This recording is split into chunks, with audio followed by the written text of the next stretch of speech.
Well, hello there, Skywinders. Welcome back to another episode of Skywind 007. On today's episode, we have the Digiten wireless thermostat. So basically, the idea is that you have an analog device like an analog heater, and you plug it into here, and this is like a power cord, and this will turn on and off depending on the temperature. You'll set the temperature preference over here, and you're effectively turning your analog heater into a digitally controlled heater. And of course, you can put the thermostat away from the heater, and that way it'll be a more accurate control. So the main reason why I bought this is because I noticed that analog controls are not very accurate. Sometimes they'll stop, let's say at 77. They'll stop heating at 77, and then the temperature will drop to 74, and they still haven't turned back on. So that's a big problem. So this resolves that because it has a gap between on and off, and you can adjust that to, I believe, 9 degrees and reduce it to 1 degree. So I want it to be as accurate as possible, so my preference is going to be 1 degree. So you can use this on heaters, but you can also use it on an analog AC because it's heating and cooling. So that's pretty cool. So this thermostat also works like a remote control, and it's just going to save you energy by being more accurate.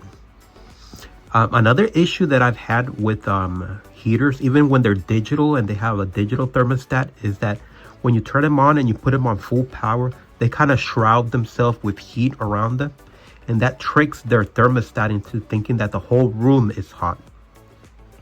So what happens is that it turns off prematurely, and you're in a cold room, but the device thinks that it's hot, and that's when you put it on max setting. So I very often just put it on minimum setting and it'll give the device a good chance of heating up the room and not tricking the thermostat and not covering itself with that shroud of heat. So that way you get more even heating. But this resolves that by putting away the sensor away from the device. So it's actually telling you the temperature of the room and not just the device.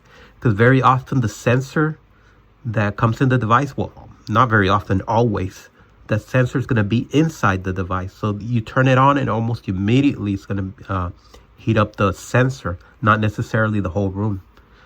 So I know that's a lot of talking, but there's a very good reason why I got this. And I do want to point out that this only works on analog devices. If you use it on a digital device, you can actually turn on a digital device and then set this up. But the moment this shuts down, the device will of course shut down because it doesn't have any power. But when this turns on again, the device will go on standby mode because it's a digital device. It cannot turn on itself. And that's just the way they make digital devices, that when you cut power and you bring power back, it goes into standby mode. But unlike those digital devices, if you have an analog device like this one with analog controllers, all you have to do is put the thermostat on max or at least on high and make sure you turn this on. And when you cut power, well, it's going to turn off, and when you bring power back, it's going to turn on again. So it's going to work perfectly with this. So just keep that in mind, that this is not going to work with digital devices unless you can figure out, you can find a digital device that comes back to the original settings when it comes back to power. I've never seen anything like that. All digital devices, when the power is restored, they go into standby mode. Now, there are some devices that have power on and off that don't actually have a thermostat. That would also be ideal for this kind of thing. So you're adding a thermostat. Here you're converting an analog thermostat into a digital one, but you can also convert one that doesn't even have a thermostat into a digital thermostat or a digitally controlled device. So I'm going to be testing this off camera for a while. So let's open it up. I already pulled some things out. So this is what you get right here. This is the device itself. It has this thing where you would put this on the wall, and then you would hang this like that. But also It has this thing right here where you can just set it up like that. So I'm going to be using it this way. I'm not going to be perforating my wall. And of course you got this right here. So this is where you're going to plug in your heater or AC or whatever analog device you have. So any device that's not digital. And of course you're going to have to throw in some batteries over here. I believe there are two AAA batteries. And not included. And that's it. So let's go get the batteries.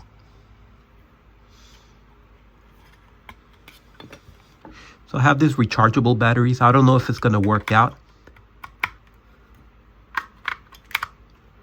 So these are nickel metal hydride batteries. And the reason why I mentioned that is going to be apparent in a moment.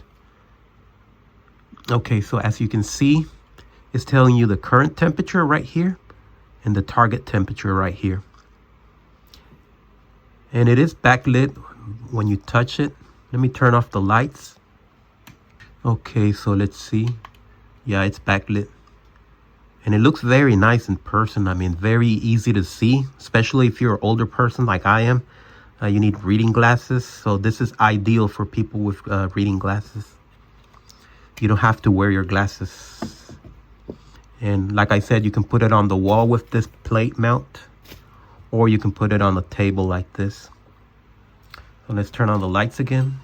And it does last a long it does last a long time, the backlit screen. Okay, so definitely it's looking good. So this is gonna be hanging on the wall, I guess, because they made it so small. Not that it matters. And you can control the temperature like this. So there's no 84 point anything. Everything's in whole numbers. Okay, so we are ready to test this. I have plugged it in, so it's ready to be tested. Before we proceed, just make sure you look at these options right here. So you have heat, off, and cool. So this is a heater, so we're going to put it to heat. And over here, we have it set to 81. And the current temperature in here is 82.7. So let's say I want to increase the temperature to 85.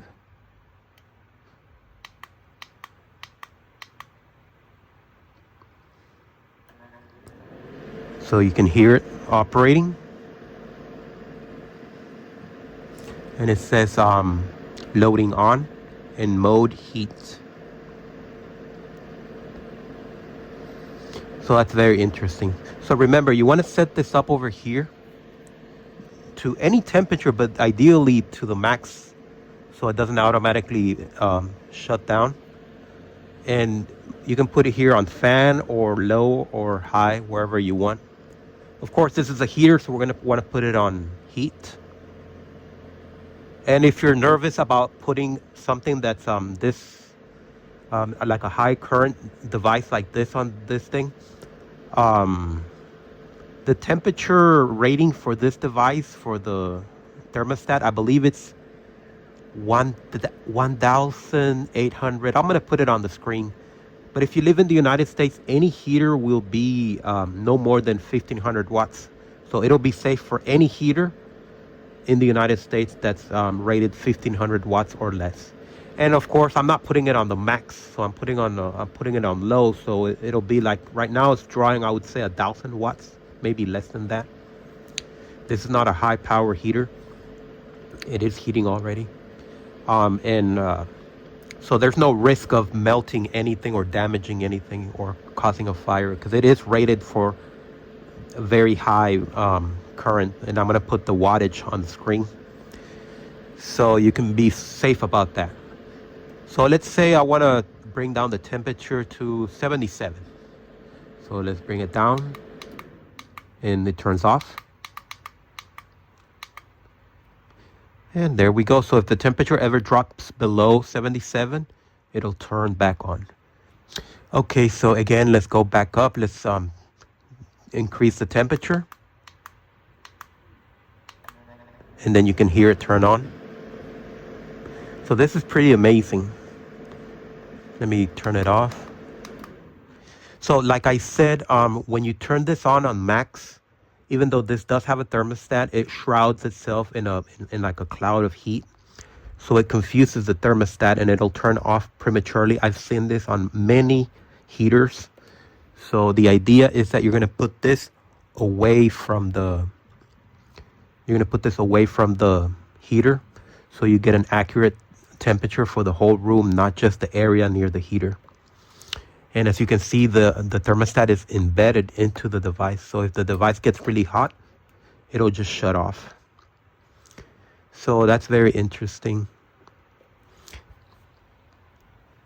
Okay, so another thing I want to talk about is the temperature difference between on and off.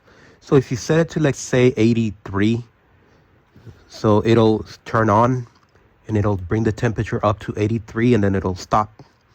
And then the temperature will have to drop to, let's say, 80 before it turns on again. And then it brings the temperature up to 83 and then it stops. And then the temperature has to drop again to 80. So it has that 3 degree gap. But you can change that gap. You can change it up to, I believe, 9. So according to the instructions, you press the M and negative at the same time. And here's the gap, so you can increase it to, up to 10. And you can leave it at 0, but I'll leave it at 1 so it's not turning on and off too much. And then press M again, and it stays like that. So let's make sure that it's saved correctly. Press at the same time. Yeah, so it's 1 degree gap. So that's very interesting to know that you can change that. So if you want to be super accurate, you can leave it at 0, actually. So basically, it'll turn on. Let's say you want it at 85. It'll turn on until it's at 85. And the moment it goes down to 84, it'll turn on again. So it'll be turning on and off often, but it'll keep the temperature right where you want it. And if you don't want to be hearing that too often, because it might annoy you, the sound, so just you can increase it up to 10. So if you say 85, you set this thing to 85, it'll turn on and it'll bring it up to 85. And then the temperature will start dropping. Well, this is going to turn off and its temperature is going to start dropping all the way to 75. And then it'll turn on again and it'll bring up to 85. Then it stops and the temperature drops all the way to 75 and it'll loop like that. But of course, you don't want that kind of, at least in my opinion, I wouldn't want that kind of change. I just want it to be as accurate as possible. So I'm going to leave it, 1 or 2 degree gap. And that's it. Now, for the next few days, I think I'm explained everything correctly.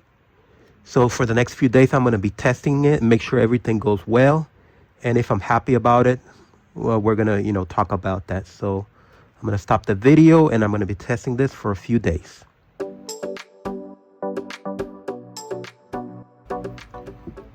Okay, folks, so we have reached the end of this review and overall it's working perfectly. So I was testing it for a few days for accuracy. I wanted to make sure that the thermostat was accurate. And sure enough, it is accurate. So I'm very happy with it because I have tested other thermostats that were integrated into heaters that were not accurate. But this one does exactly what I want. It does maintain the temperature where I want it. So that's a good thing. Another thing I want to say is referencing to some of the reviews that said that the thermometer was not accurate. It actually is.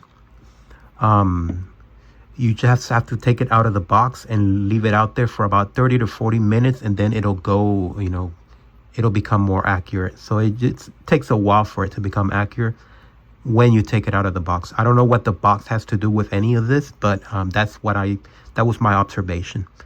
Now, as far as this, you see this button right here. If you press it once, it'll turn on and off the power over here. I have no idea why you would want to do that. But if you long press it, it'll pair this to any remote, whether it's the one that it comes with or another remote. So the idea is that if you want to have 2 devices, 2 heaters, you can buy another one of these and use 2 of these and pair it to the thermostat or remote, whatever you want to call it. So I'm very happy about that too. So there aren't any negatives that I can say about this other than this slide switch. Because if you try to use it with your hand like this, it's kind of hard. You have to press and it doesn't really move. I use my nail like such. but I wish it was more, it was a push button like right here, or even a touch screen. That's the only negative. This switch, the slide switch, I'm not a big fan of. But other than that, everything is perfect. So 5 stars out of 5. Thank you for watching. Subscribe and thumbs up.